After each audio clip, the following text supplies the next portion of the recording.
Assalamualaikum warahmatullahi wabarakatuh. Waalaikumsalam.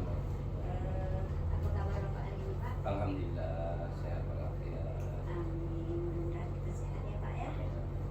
Saya ada tugas nih Pak di Ya. CGP terkait mobil 351 mengenai demonstrasi kontekstual, yaitu mewawancarai beberapa orang kepala sekolah terkait pengambilan keputusan berbasis nilai-nilai kebajikan. Nah, nanti saya akan menanyakan beberapa pertanyaan kepada Bapak sebagai kepala sekolah tempat saya mengajar di sini. Nah, kita mulai saja ya Pak. Boleh. Kita ketahui bahwa siswa kita ini Pak sangat banyak, kemudian gurunya juga sangat banyak. Tentu karakternya berbeda-beda. Kira-kira bagaimana Bapak mengidentifikasi terkait dilema etika yang ada di sekolah kita ini Pak? Kalau di sekolah kita ini memang di sekolah kita ini adalah sekolah yang sangat heterogen. Di sini banyak sekali anak-anak kita itu yang berasal dari latar belakang yang berbeda. Nah, tentunya dari latar belakang yang berbeda ini memiliki attitude dan kebiasaan yang berbeda-beda pula. Nah, karena kita di dalam satu wadah, maka untuk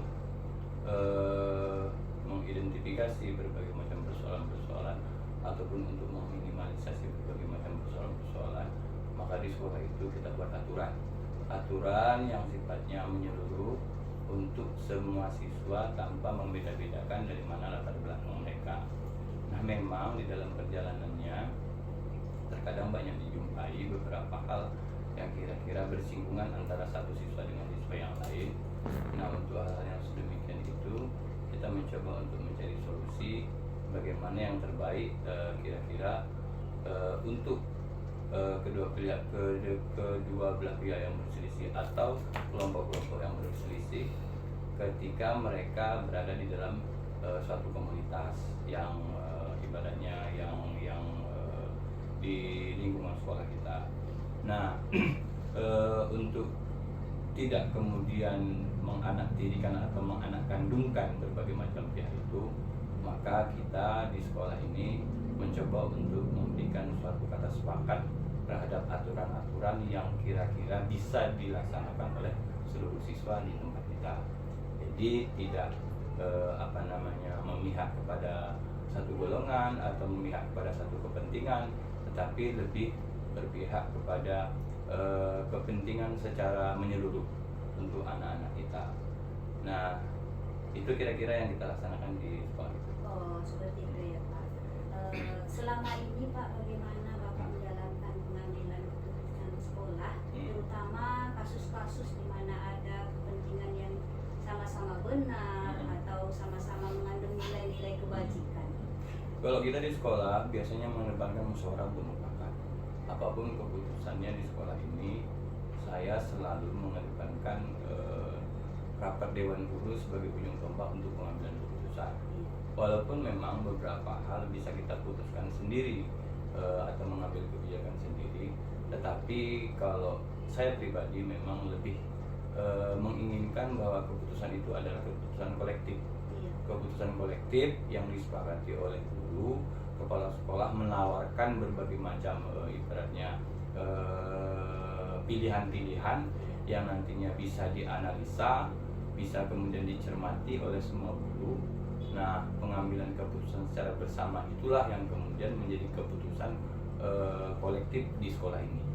Nah, jadi kalau di sekolah kita memang kita lebih mengedepankan ada musyawarah untuk mufakat menjadi sebuah kesepakatan bersama di dalam membuat keputusan. Seperti itu. Jadi keputusan itu harus bermusyawarah terlebih dahulu ya Pak. Adakah langkah-langkah atau prosedur seperti apa biasanya Bapak melakukan selama ini? Kalau langkah-langkah dan prosedur biasanya kita mencoba untuk mengidentifikasikan berbagai macam persoalan-persoalan. Mengidentifikasikan persoalan-persoalan ini nanti akan bermuara kepada akan dengan siapa kita memutuskan persoalan-persoalan itu. Nah, kalau persoalan-persoalan kecil mungkin bisa diselesaikan melalui sub-unit terkecil. Misalnya di sekolah kita ini kan ada wali kelas, ada guru, ada wali kelas, ada bimbingan konseling, ada wakil-wakil kepala sekolah dan ada kepala sekolah.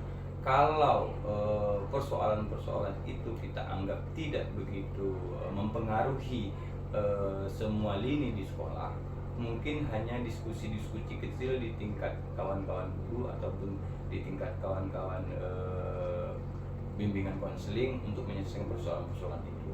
Nah, tapi kalau persoalan-persoalannya sudah kita anggap menjadi persoalan yang agak besar, kita mencoba untuk melibatkan pihak-pihak yang lebih besar lagi, mulai dari guru, kemudian mulai dari BP, kemudian ke kesiswaan ataupun ke kurikulum, dan unit-unit lain yang terkait dengan persoalan-persoalan itu untuk diselesaikan. Nah, kita mencoba untuk mengidentifikasi sebesar apa persoalan yang ditimbulkan dari kondisi yang ada. Nah, kalau persoalannya kecil, maka kita tidak akan melibatkan banyak orang untuk menyelesaikannya. Tapi kalau persoalannya sudah kita anggap besar, maka kita menghimpun seluruh stakeholder untuk mencari solusi dari persoalan-persoalan itu. Artinya kan berjenjang ya, Ya. Pak ya. Tergantung besar kecilnya permasalahan itu. Baik Pak, hal-hal apa saja yang selama ini yang sangat efektif dalam pengambilan keputusan pada kasus atau permasalahan dilema etika terhadap siswa dan terhadap guru yang ada di sekolah kita ini Pak? Yang jelas, kalau solusi untuk dari apa yang Ibu tanyakan itu, sepertinya musyawarah dan mufakat itu merupakan solusi terbaik. Iya. Karena kalau musyawarah mufakat ini bukan merupakan monopoli dari pemegang kebijakan. Sebetulnya kan kepala sekolah kadang-kadang ada yang ibaratnya membuat kebijakan sendiri, bisa membuat kebijakan sendiri untuk menyelesaikan persoalan-persoalan yang ada di sekolah. Iya. Cuman saya menilai kalau kebijakan-kebijakan itu hanya diambil oleh kepala sekolah, tidak dirasa kuat, karena tidak melibatkan seluruh stakeholder yang ada di sekolah. Akan lebih bagus rasanya, Iya. karena sekolah ini adalah sebuah organisasi yang terdiri dari siswa, guru, dan beberapa kawan-kawan, karyawan-karyawan yang ada di sekolah ini. Lebih bagus rasanya melibatkan seluruh stakeholder itu untuk membuat sebuah kebijakan yang nantinya kebijakan ini menjadi keputusan bersama untuk dijalankan. Kalau saya pada prinsipnya lebih cenderung pada musyawarah dan mufakat untuk membuat sebuah keputusan. Iya. Berarti intinya bermusyawarah dan bermufakat ya, Pak ya. Adakah hal-hal yang merupakan sebuah tantangan dalam pengambilan keputusan terkait permasalahan yang kita bicarakan tadi sebagai Bapak sebagai pemimpin sekolah ini Pak? Tantangan selalu ada. Kadang-kadang yang menjadi berat untuk diputuskan itu kalau misalnya suatu persoalan itu menjadi sesuatu yang memiliki dualisme pendapat yang kuat. Misalnya satu persoalan, sebagian guru memiliki pendapat A, kemudian sebagian guru lagi memiliki pendapat B. Nah, untuk diputuskan sebagai satu kebijakan, ini rasanya kedua-duanya ini memiliki sebuah alasan yang kuat. Ada plusnya, ada minusnya gitu kan. Tetapi ketika misalnya kebijakan harus diambil, mau tidak mau apapun itu kebijakannya, ketika misalnya sudah disepakati misalnya pemikiran A kita ambil sebagai sebuah kebijakan, maka mau tidak mau yang lain harus mengikut dengan kebijakan itu. Iya. Ataupun misalnya kebijakan B yang kita ambil dengan plus minus dari kebijakan yang kita ambil itu, maka semua komponen juga harus mendukung keputusan yang kita ambil. Memang plus minus dari sebuah kebijakan itu pasti akan selalu ada. Iya. Tidak mungkin sebuah kebijakan itu sempurna dan tidak menimbulkan berbagai macam celah-celah yang kira-kira itu bisa menjadi suatu kekurangan dari sebuah kebijakan. Pasti semua kebijakan itu pasti punya plus, pasti juga punya minus. Cuma sebesar apa plus minusnya itu yang kemudian menjadi pertimbangan dari pengambilan sebuah kebijakan. Berarti pasti ada plus minusnya Ya. dalam suatu keputusan ya Pak. Untuk mengambil keputusan itu apakah ada Bapak jadwal tertentu untuk menyelesaikan permasalahan? Ya, kalau untuk menyelesaikan persoalan-persoalan di sekolah kita sifatnya insidentil. Kalau persoalan-persoalan itu timbul karena tidak diharapkan, Iya. maka membutuhkan penanganan yang segera mungkin agar persoalan-persoalan itu tidak membias kemana-mana. Cuman seperti apapun kondisinya, untuk meminimalisir berbagai macam persoalan-persoalan di sekolah, kita memiliki aturan main yang kemudian itu diberlakukan kepada siswa dan juga kepada guru. Nah, kalau siswa punya peraturan sekolah, guru juga punya peraturan untuk guru ulang. Iya. Nah, dengan diikat oleh aturan itulah sedikit sebanyak persoalan-persoalan yang kira-kira akan muncul itu bisa terminimalisir. Nah, seperti itu. Iya. Kemudian adakah orang-orang atau faktor-faktor yang mempermudahkan Bapak membantu dalam pengambilan keputusan dalam suatu permasalahan yang terjadi? Kalau untuk membantu untuk membuat sebuah keputusan, memang di sekolah kita ini kita menganut penanganan dari hal-hal yang kecil ke hal-hal yang besar gitu. Iya. Yang pertama itu kita mulai dari guru, kemudian dari guru naik ke wali kelas. Ini tentunya untuk penanganan terhadap siswa ya. Iya. Nah, kalau penanganan terhadap siswa itu biasanya kita mulai dari guru, kemudian naik kepada wali kelas, naik kepada BP, naik kepada Wakasek, baru naik kepada kepala sekolah, untuk kemudian dijadikan sebuah kesepakatan bersama melalui rapat yang kita laksanakan terhadap persoalan-persoalan yang muncul. Tapi kalau masih bisa diselesaikan di tingkat bawah, ibaratnya di tingkat tahap awal, misalnya tahap pertama gitu ya, alhamdulillah. Kalau tidak bisa, maka kita naikkan lagi dia ke grade yang selanjutnya. Kemudian kalau tidak bisa juga selesai, naikkan lagi ke grade yang selanjutnya. Tidak juga bisa selesai, baru kita membuat sebuah keputusan bersama, biasanya didapat dalam rapat dewan untuk menyelesaikan persoalan-persoalan yang kira-kira susah untuk diselesaikan. Berarti kan orang-orang itulah yang akan bekerjasama dengan Bapak. Ya. Di tingkat rendahnya misalnya wali kelas, Ya. nanti di tingkat bimbing dan konseling Ya. sama orang tersebut. Ya. Pak. Ini terakhir dari pertanyaan saya Pak. Hmm. Dari semua hal yang setelah disampaikan tadi, apakah ada pembelajaran yang Bapak ambil dari pengalaman Bapak dalam hal pengambilan keputusan dilema etika ini Pak? Ya, pembelajaran pasti tetap ada, karena pengalaman itu merupakan sosok guru yang paling besar buat kita kan. Benar, Pak. Jadi sebuah persoalan kadang-kadang bisa membuat kita semakin dewasa. Iya. Kita bisa mengevaluasi, kemudian kita juga bisa memawas diri gitu kan, agar misalnya sebuah persoalan itu kita jadikan pelecut untuk kita untuk berubah. Karena memang tidak ada manusia yang sempurna, tidak ada manusia yang tidak membuat kesalahan, tidak ada manusia yang tidak memiliki sifat kelalaian dan lupa, karena memang itu sudah kodratnya kita sebagai manusia ya kan. Kita punya kelebihan, kita punya kekurangan. Kadang-kadang dengan kekurangan itu kita menjadi orang yang didiskreditkan. Kadang-kadang dengan kelebihan itu kadang-kadang kita mau jumawa, sehingga kadang-kadang kita lupa diri dan sebagainya. Nah, kesemuanya itu memang harus kita jadikan sebagai pengalaman, yang pengalaman ini merupakan sosok guru yang terbesar bagi kita untuk membuat kita lebih dewasa di masa depan. Oke Pak, terima kasih Pak atas waktunya. Sama-sama. Untuk wawancara kali ini Ya. sudah selesai. Mudah-mudahan apa yang kita buat hari ini ada berkahnya. Bapak juga dapat kesehatan, Amin. saya juga dapat menjalankan CGP saya dengan baik menyelesaikannya. Terima kasih Pak. Assalamualaikum warahmatullahi wabarakatuh. Waalaikumsalam.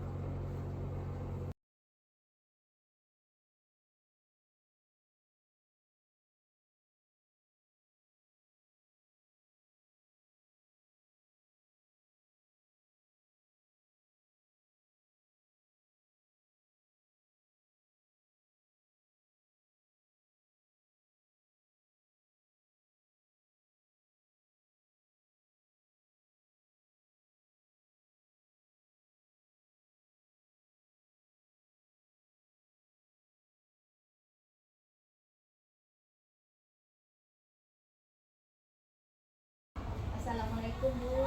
Waalaikumsalam Bu. Apa kabar Ibu hari ini? Alhamdulillah baik. Amin. Semoga kita sehat-sehat ya Bu. Amin. Saya di sini Bu ada tugas terkait dengan CDP saya nih, modul 3.1 yaitu demokrasi kontekstual. Tugas saya itu mewawancarai kepala sekolah yang ada di sekolah saya, kemudian beberapa orang kepala sekolah yang di luar sekolah saya terkait pengambilan keputusan Bu. Permasalahan yang ada di sekolah, bagaimana keputusan sebagai seorang pemimpin seperti itu Bu. Nah nanti saya akan memberi beberapa pertanyaan kepada Ibu terkait dengan hasil atau pengambilan keputusan yang diambil selama ini di sekolah kita. Kita langsung mulai saja ya Bu. Iya Bu.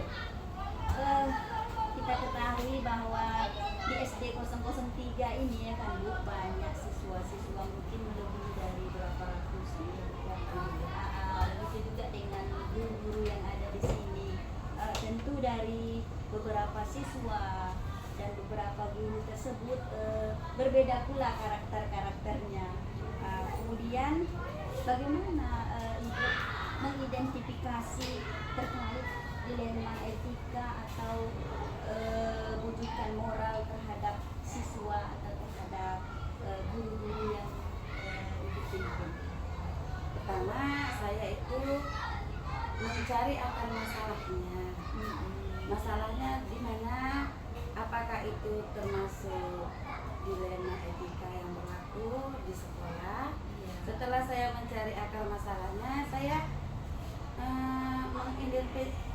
mencoba mencari permasalahannya dengan cara mencari informasi. Apa masalahnya? Bagaimana cara memecahkannya? Saya kumpulkan guru-guru yang ada. Setelah guru yang ada, saya memanggil komite sekolah untuk mewakili wali murid. Setelah itu, setelah saya mencari dapat apa itu masalahnya, saya kumpulkan menjadi salah satu permasalahan. Setelah saya kumpulkan, saya bermusyawarah dengan guru, wali kelas, serta wakil kepala sekolah, dan saya melibatkan beberapa wali murid yang dipimpin oleh komite sekolah, dan saya panggil juga masyarakat yang ada di sekitar sekolah. Setelah itu saya bicarakan sama mereka, ini ada masalah kita tentang dilema etika yang berada di lingkungan sekolah. Setelah permasalahan itu ada, kami musyawarahkan, kami mengambil keputusan sesuai dengan kesepakatan yang kami musyawarahkan. Setelah itu kami evaluasi kembali apakah itu bisa kami lakukan di sekolah kami, tidak melanggar etika yang ada di sekolah. Apabila itu tidak melanggar kesepakatan itu, kami lakukan sesuai dengan keputusan kami.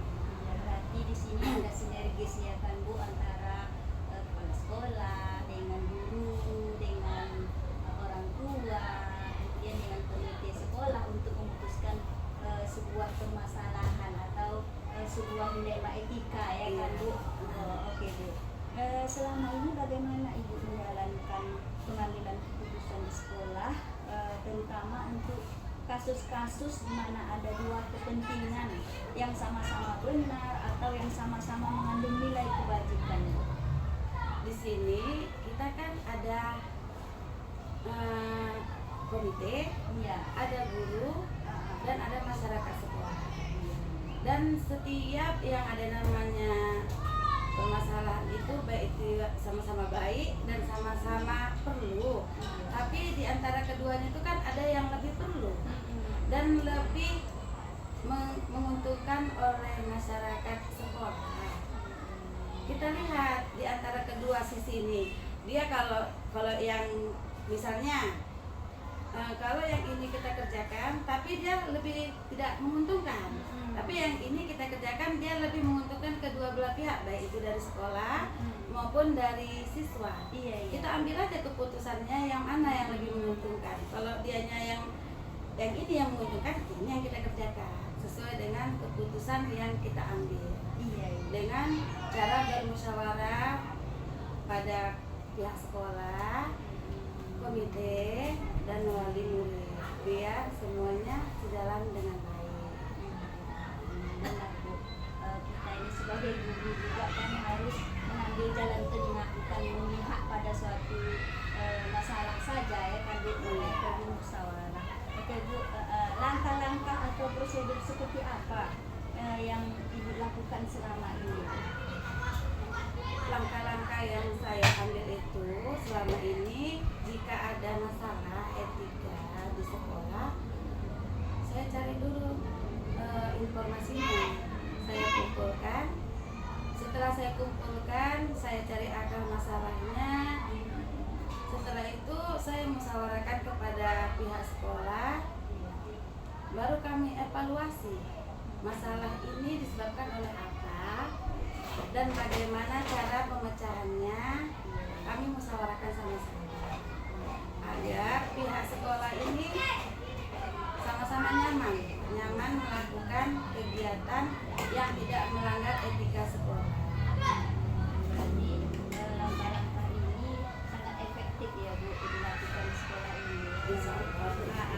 Oke Bu, hal apa saja yang selama ini yang sangat efektif selain dari yang sudah disebutkan tadi dalam pengambilan keputusan pada kasus-kasus atau permasalahan nilai etika terhadap siswa atau terhadap guru yang begitu banyak karakternya tadi Bu?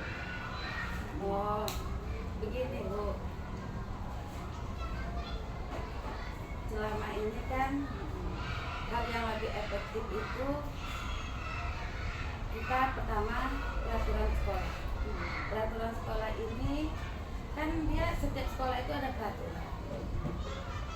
Setiap peraturan itu kan tidak pernah melanggar yang namanya etika. Ya.